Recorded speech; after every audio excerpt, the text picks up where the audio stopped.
आज हम लोग हमारे परिवेश के पदार्थ के अंतर्गत हम लोगों ने काफी चीजों के बारे में जानकारी प्राप्त कर चुके हैं। आज हम लोग हमारे परिवेश के पदार्थ के अंतर्गत यानी पदार्थ की ठोस अवस्था यानी कि द सॉलिड ऑफ मैटर के बारे में जानकारी प्राप्त करेंगे कि अर्थात पदार्थ की ठोस अवस्था यानी कि जो पदार्थ की ठोस अवस्था होते हैं उसकी विस्तृत जानकारी प्राप्त करेंगे। तो देखिए, तो ऐसी जो पदार्थ की ठोस अवस्था होती है, जो ठोस पदार्थ होती है, उस ठोस पदार्थ में अंतरानुकर्षण बल काफी अधिक पाई जाती है। अंतरानुकर्षण बल क्या होती है? काफी अधिक पाई जाती है, और जिसके वजह से जो ठोस पदार्थ के कण होते हैं, जिसके वजह से जो ठोस पदार्थ के कण होते हैं वे एक एक दूसरे के काफी निकट होते हैं। काफी निकट होने की वजह से उसके जो अंतरा अनुक अनुक जो स्थान होते हैं, अंतरा अनुक जो स्थान होते हैं, वे अंतरा अनुक स्थान एकदम ही न्यून होते हैं, यानी कि एकदम से छोटे होते हैं। यानी कि जो अंतरा अनुक होते हैं, जो अंतरा अनुक स्थान होते हैं एकदम से न्यून होते हैं। तो देखिए, आपको एक चीज और बताते चलते हैं कि देखिए, यह एक प्रकार का एक चित्र बनाते हैं। जो यह देख लीजिए, यह एक ठोस पदार्थ है, यानी कि ठोस पदार्थ का है। यानी कि जो ठोस पदार्थ होते हैं वे ठोस पदार्थ के अंतर्गत, देखिए यह ठोस पदार्थ के क्या है, एक ठोस ठोस पदार्थ है। ठोस पदार्थ की अवस्था, तो ठोस पदार्थ में इसके जो किस वजह से एक दूसरे से चिपकी हुई रहती है, यानी कि किस वजह से एक इसमें जो ठोस पदार्थ में अंतरा अनुकर्षण बल, जो अंतरा अनुकर्षण बल होते हैं काफी अत्यधिक पाई जाती है, जिसके वजह से इसमें जो इसके जो ठोस पदार्थ के जो कण होते हैं, जो ठोस पदार्थ के छोटे छोटे कण होते हैं, एक दूसरे से क्या किए रहते हैं, एक दूसरे के काफी निकट रहती है, यानी कि काफी पास में रहती है। और इसी पास में रहती है, जिसके वजह से इसमें जो छोटे कण होते हैं, यानी कि इसके जो अंतरा अणु का स्थान होते हैं एकदम से न्यून होते हैं। यानी कि एकदम से न्यून कहने का मतलब एकदम से छोटा मतलब स्थान होता है। देखिए, अब यदि ठोस है ना, तो इसमें अंतरानुकर्षण बल क्या होंगे, काफी अधिक होगी। और जो स्थान होगी वो ई वाला जो स्थान होगी, यह स्थान मतलब बहुत ही, इसका जो बड़ी स्थान नहीं होती बल्कि छोटी स्थान होती है, जिसके वजह से यह ठोस पदार्थ यानी कि पदार्थ की जो ठोस पदार्थ होते हैं, वे ठोस पदार्थ वे क्या होते हैं, वे जो ठोस पदार्थ होते हैं वे एक दूसरे से काफी क्या होते हैं, मजबूत होते हैं। यानी वो अन्य अन्य पदार्थ की अपेक्षा जो ठोस पदार्थ होते हैं वे काफी मजबूत होते हैं, जिसके वजह से, इसका वजह है कि उसके जो अंतरानुकर्षण बल होते हैं काफी होते हैं, जिसकी वजह से वे क्या होते हैं, काफी मजबूत होते हैं। और इसके जो अंतरानुकर्षण बल बल जो होते हैं ना, इतनी कस के उसके कण की पकड़ी हुई रहती है ना, कि एक कण यानी कि जो पदार्थ के जो ठोस पदार्थ के जो कण होते हैं, जो एक कण दूसरे कण पर से फिसल नहीं सकती है, जिसके वजह से इसका क्या होता है, आकार क्या होता है, निश्चित होता है। यानी कि यह क्या करते हैं, देखते हैं द्रव को, पानी के क्या करते हैं, फेंक दीजिए तो वो एक दूसरे पर से बह जाती है। इसका कारण क्या है, इसमें जो ठोस पदार्थ इसमें जो अंतरा अनुकर्षण क्या होते हैं, बल होते हैं, जो अंतरानुकर्षण जो बल होते हैं वे क्या होते हैं, इसके अपेक्षा कम होते हैं, यानी ठोस की अपेक्षा कम होते हैं, जिसकी वजह से वो क्या करने लगती है, पिछलने लगती है, एक पदार्थ से दूसरे पदार्थ से पिछलने लगती है। पदार्थ के सामान्य गुण, यानी कि जो ठोस पदार्थ होते हैं उसकी जो अवस्था होती है उसके कुछ सामान्य गुण भी होते हैं। आज हम लोग इसी सामान्य गुण के बारे में भी क्या करते हैं, थोड़ी इसके जानकारी प्राप्त करें। तो इसके जो सामान्य गुण होते हैं, यानी कि ठोस पदार्थ के, तो पहला गुण कहता है कि आकृति और आयतन, यानी कि जो ठोस पदार्थ की आकृति और आयतन क्या होते हैं, निश्चित होते हैं। यानी कि निश्चित होते हैं, यानी कि शेप एंड वॉल्यूम जो क्या होते हैं, निश्चित होते हैं। तो इसका कारण क्या, यानी कि जहां इसको रख दिया जाए वो एक स्थान पे क्या हो जाती है, निश्चित रह जाती है। तो जो ठोस पदार्थ होते हैं उसकी आकृति और आयतन किस तरह निश्चित होती है, जरा उसकी यह क्यों निश्चित होती है इसके बारे में थोड़ा जानते हैं। तो देखिए, जो ठोस पदार्थ होते हैं उसमें क्या होते हैं, उसमें ठोस पदार्थ में अंतरा अणु का स्थान होते हैं, जो अंतरा अणु का जो स्थान होते हैं वो क्या होते हैं, तो ऐसी बहुत ही कम होते हैं, और अंतरानुकर्षण बल काफी होते हैं, जिसके वजह से क्या होती है कि उसके जो कण होते हैं, यानी जो ठोस पदार्थ की जो कण होती है वे एक कण से दूसरे कण के पास नहीं जा सकती है, जिसके वजह से क्या होती है कि ठोस पदार्थ जो होती है, जो ठोस पदार्थ होती है उसका क्या होती है आकृति और आयतन क्या होते हैं निश्चित होते हैं। यदि एक ठोस पदार्थ है, मान लेते हैं, देखिए या क्या है ठोस पदार्थ। अब देखिए इसके ठोस पदार्थ के कण है, तो ठोस पदार्थ के कण क्या होते हैं, इसमें अंतरानुकर्षण बल काफी पाए जाते हैं, उसके जो रिक्त रहती जो इसके क्या होते हैं, इसमें जो अंतरानुकर्षण बल होते हैं बहुत ही कम होते हैं, जिसके वजह से यह कण यह पदार्थ की ठोस की यह कण या यह कण के पास में नहीं जा सकती है, जिसके नहीं जा सकती, जिसके वजह से यदि चल जाती तो इसकी आकार और क्या है इसकी आकृति और आयतन, यानी कि इसकी जो आकृति होती है, देखिए एक ठोस पदार्थ है, मतलब मान लीजिए कि क्या है एक प्रकार की ईंट है। ईंट क्या है, ईंट एक प्रकार की ठोस वस्तु होती है। तो ठोस वस्तु के क्या होती है जो आकार होती है, यानी कि जो जो आकृति होती है, आकृति है आकार दोनों एक ही होता है। तो जो आकृति है आकृति होती है वे क्या होती है निश्चित होती है। तो आप कहिएगा कि जो ईंट है इसको दो भागों में क्या कर देते हैं विभाजित कर देते हैं, तोड़ देते हैं, तो इसके आकार काहे निश्चित रहता। अब फिर इसको आप तोड़ दीजिएगा ना, तब फिर तोड़ने के बाद जो आकार मिलेगी वो भी आकार क्या होती है निश्चित होती है। यानी मेरा कहने का मतलब कि कोई कुछ पदार्थ में आकार की क्या होती है बदलाव होते रहती है, उसमें कोई आकार नहीं होती, उसको जिस चीज में रख दिया जाए उसी के आकार को धारण कर लेते हैं। किंतु जो ठोस पदार्थ है ऐसा नहीं है। क्या है ऐसा नहीं है, क्योंकि इसके अभी हमने बताया कि जो इसके अंतरानुकर्षण जो बल होते हैं, जो ठोस पदार्थ के अंतरानुकर्षण जो बल होते हैं वे क्या होते हैं काफी होते हैं, और जिसके वजह से अंतरानुकर्षण की बल की काफी अत्यधिक होने की वजह से इसके क्या होते हैं,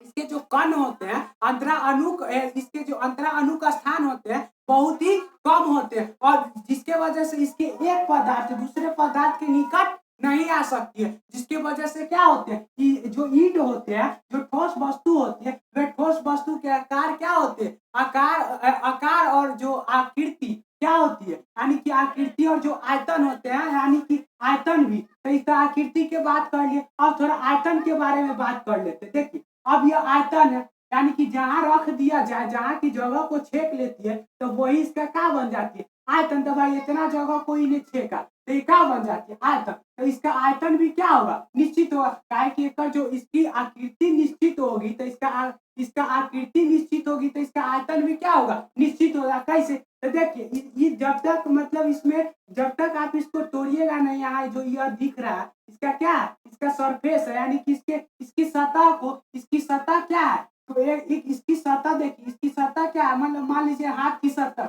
और इसको जहां रख दिया जाए वो क्या हो जाती है उसकी जो आयतन होती है और जो आकृति होती है वे क्या होती है निश्चित होती है। तो देखिए यह क्या है अनिश्चित है कि निश्चित है, निश्चित है। तो इस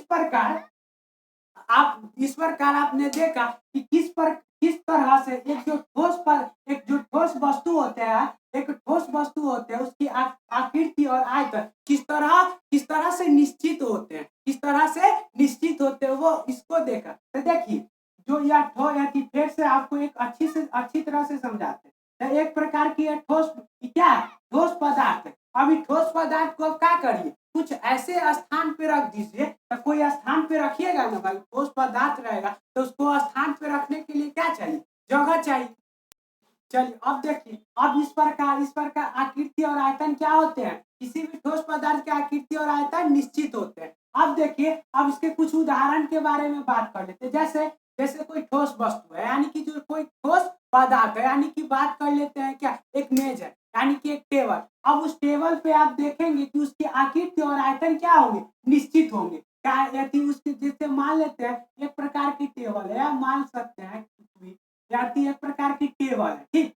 अब इसको देखिए, इसकी जो आकृति, इसका जो आकार को देखिए, इसके आकार में आप परिवर्तन कर सकते हैं, अर्थात इसके आकार में यह परिवर्तन आप कर सकते हैं, क्योंकि आप कहिएगा कि इसको तोड़ देंगे तो इसके आकार में क्या होगी परिवर्तन हो जाए, किंतु यह स्वयं से यानी कि स्वयं से अपने आकार में परिवर्तन कर सकता है। चाहे परिवर्तन नहीं कर सकता, चाहे यह चेष्टा भी नहीं कर सकता, यह कोशिश भी नहीं कर सकता है आकार में परिवर्तन करने की। कोशिश तब करता जब इसके जो कण थे, यानी कि जो ठोस पदार्थ के कण थे, जो अंतराणु का स्थान बदलते, यानी अंतरानुकर्षण बदलते, तब इसके जो क्या होते, इसके आकृति में परिवर्तन होता। तो इसकी आकृति में, किंतु इसके जो स्थान होते इतनी मजबूती से, इतनी धसम धसम रहते हैं। यानी मेरा कहने का मतलब कि जब मान लीजिए एक क्या होती है, आप भीड़ देखते होंगे, भीड़ देखे होंगे। अब उस भीड़ में क्या होता है, भीड़ में मतलब क्या मान लेते हैं, आजकल जो एटीएम होते हैं ना, उस एटीएम पे काफी भीड़ होते हैं। अब उस एटीएम के भीड़ में मान लीजिए आदमी अत्यधिक है, मतलब इतना इतना जगह नहीं है कि आप उसमें घुस सकते हैं। तो इसका इसका कारण क्या, अब भाई जब तक अगला वाला व्यक्ति आगे स्थान नहीं बदलेगी, तब तक इसका स्थान का परिवर्तन होगा नहीं होगा। तो देखिए स्थान का परिवर्तन होगा नहीं होगा। तब देखिए इसमें और क्या कर दीजिए, एटीएम पे पूरा सटा के व्यक्ति को रख दीजिए। अब देखिए, अब इसमें स्थिति क्या उत्पन्न होगी, इसमें यह स्थिति उत्पन्न होगी कि आप पीछे चलिए। ये वाला जो व्यक्ति होगा ये क्या कहेगा, आप पीछे चलिए, अन्यथा इसमें से निकलना क्या है, मुश्किल है। लेकिन पीछे भी जाने के लिए इसको क्या चाहिए, किसी अन्य बल की आवश्यकता चाहिए। तक आप कह सकते हैं जो पदार्थ के कण होते हैं, जो ठोस पदार्थ के कण थे, वाला पीछे भाग सकते थे, लेकिन नहीं भागेंगे। काहे नहीं भागेंगे, क्योंकि वह एक दूसरे, उसके जो अंतरानुकर्षण बल होते हैं वो सभी को क्या करती है, आगे की ओर खींचती रहती है, जिसकी वजह से क्या होते हैं, वे एक उसके, जिसके वजह से एक क्या होते हैं, उसके जो स्थान होते हैं एकदम इसकी स्थिति में बन जाती है, इसकी स्थिति में उत्पन्न हो जाती है। और इसी स्थिति उत्पन्न होने के कारण क्या होते हैं, ये जो पदार्थ होते हैं, यानी कि जो ये ठोस पदार्थ होते हैं, इसकी आकृति क्या होती है, निश्चित होती है। इसकी आकृति निश्चित होती है। और इसके आयतन, तो भाई आपको बात बता दे कि उसके आयतन। अब देखिए, अब यदि कोई वस्तु, यानी कि मान लीजिए यही वाला है, तो इसका जो यहाँ की मतलब यहाँ से और यहाँ की यदि 5 मीटर लंबा है, ठीक, 5 मीटर लंबा, यानी कि ए और ये इसका जो सरफेस है, इसके एक सरफेस दूसरे सरफेस से 5 मीटर क्या है, लंबा है। तो 5 मीटर लंबे के क्रम में यह क्या होगा, यह 5 मीटर लंबे के क्रम में क्या होता है, इसको जिस स्थान पे रखिएगा ना, तो वह 5 मीटर के स्थान को क्या करती है, अधिकृत करती है, यानी कि छेकती है। अधिकृत यानी कि छेकती है। तो इस प्रकार आपने देखा कि किस प्रकार एक ठोस पदार्थ की आकृति और आयतन निश्चित होते हैं। अब हाँ, आपको मन में एक सी सवाल और आ सकती है, वे क्या होगी, तो देखिए बात कर लेते हैं कि एक रबर बैंड, यानी कि एक रबर लेते, अब ये रबर बैंड, कोई रबर ले लीजिए। अब जो मतलब कोई किसी भी तरह के रबर हो सकता है, यदि जो मिठाई वगैरह में जो लगा होता है वो भी रबर लीजिए। वो भी रबर क्या होते हैं, ठोस होते हैं। किंतु यदि वो भी ठोस होते हैं, चाहे वो भी ले सकते हैं, चाहे जो यदि बच्चा सा जो क्या करता है, यदि पेंसिल से लिखने के बाद जो इरेज कर देता है, तो उसी को इरेजर लीजिए। अब उसको क्या कीजिएगा, ऐसे करते हैं तो उसका क्या आ जाता है, आकृति में क्या होता है, इसकी आकृति में बदलाव आ जाती है। तो आप कहेंगे कि इसकी आकृति में बदलाव आ जाता है, आप कहते हैं कि आकृति क्या होते हैं, इसके निश्चित होते हैं, फिक्स होते हैं। तो भला ही कैसे होता है, तब आपको एक बात और बता दे कि आप हमेशा उसको बल लगा के धर नहीं सकते। जैसे ही बल को छोड़िएगा, यानी जैसे ही इसको क्या करिएगा कि बल हटेगा इस रबर बैंड से, यानी इरेजर से क्या होगा, बल हटेगा, उसी बल हटने के क्रम में क्या होगा, फिर अपनी पुनः उसी अवस्था में क्या होगी, लौट आएगी। तो कहाँ इसके आकार अनिश्चित हो गए, इसके आकार अनिश्चित हुए नहीं हुए। इस प्रकार आपने क्या देखा, मतलब इस प्रकार क्या होते हैं, उसको इस प्रकार एक आकृति क्या होती है, निश्चित होती है। अब देखिए, अब बात करते हैं थोड़ा आयतन। जिस प्रकार आपने आकृति पे एक प्रश्न उठा, उसी प्रकार आयतन पे भी एक प्रश्न उठ सकता है। तो यह प्रश्न क्या है, तो यह प्रश्न यह है कि आप जरा बात कीजिए चीनी और नमक। तो जो चीनी और जो नमक होते हैं, वे ठोस पदार्थ में ठोस होते हैं कि द्रव होते हैं कि गैस होते हैं। तो आप कहिएगा कि क्या होते हैं, ठोस होते हैं। तो अभी आप कहिएगा कि ठोस होते हैं, और हम भी कहेंगे कि ठोस होते हैं।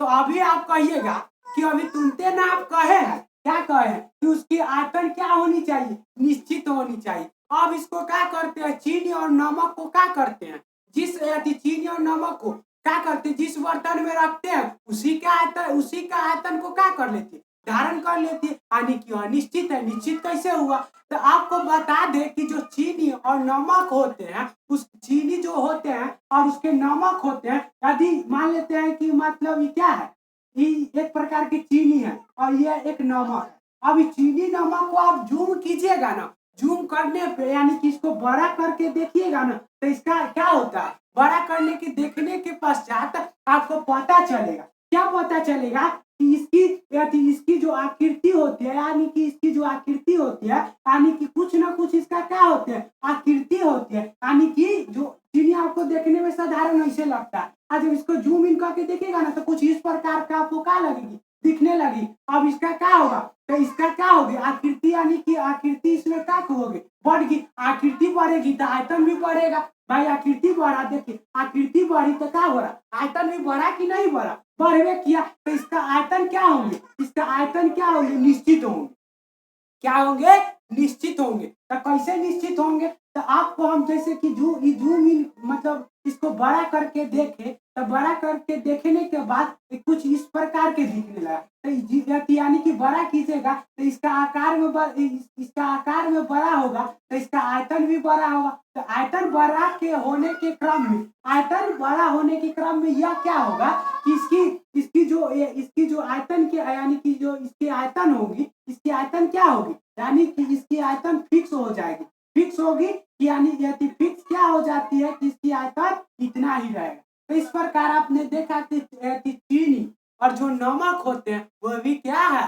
ठोस पदार्थ है, और इसके अंतर्गत जितने भी जो डाउट्स होते थे वह सारे डाउट्सों को क्या कर दिया मैंने आज क्लियर किया। और आज के क्या करते हैं, आज के वीडियो को यहीं पे करते हैं समाप्त। फिर अगली वाली वीडियो में अगली चीजों के बारे में, यानी अगली चीज के बारे में हम लोग क्या पढ़ेंगे कि ठोस पदार्थ का घनत्व, यानी जो ठोस पदार्थ के घनत्व होते उच्च होते हैं, किस तरह उच्च होते हैं, घनत्व क्या है, इन सारी विभिन्न चीजों के बारे में जानकारी प्राप्त करें।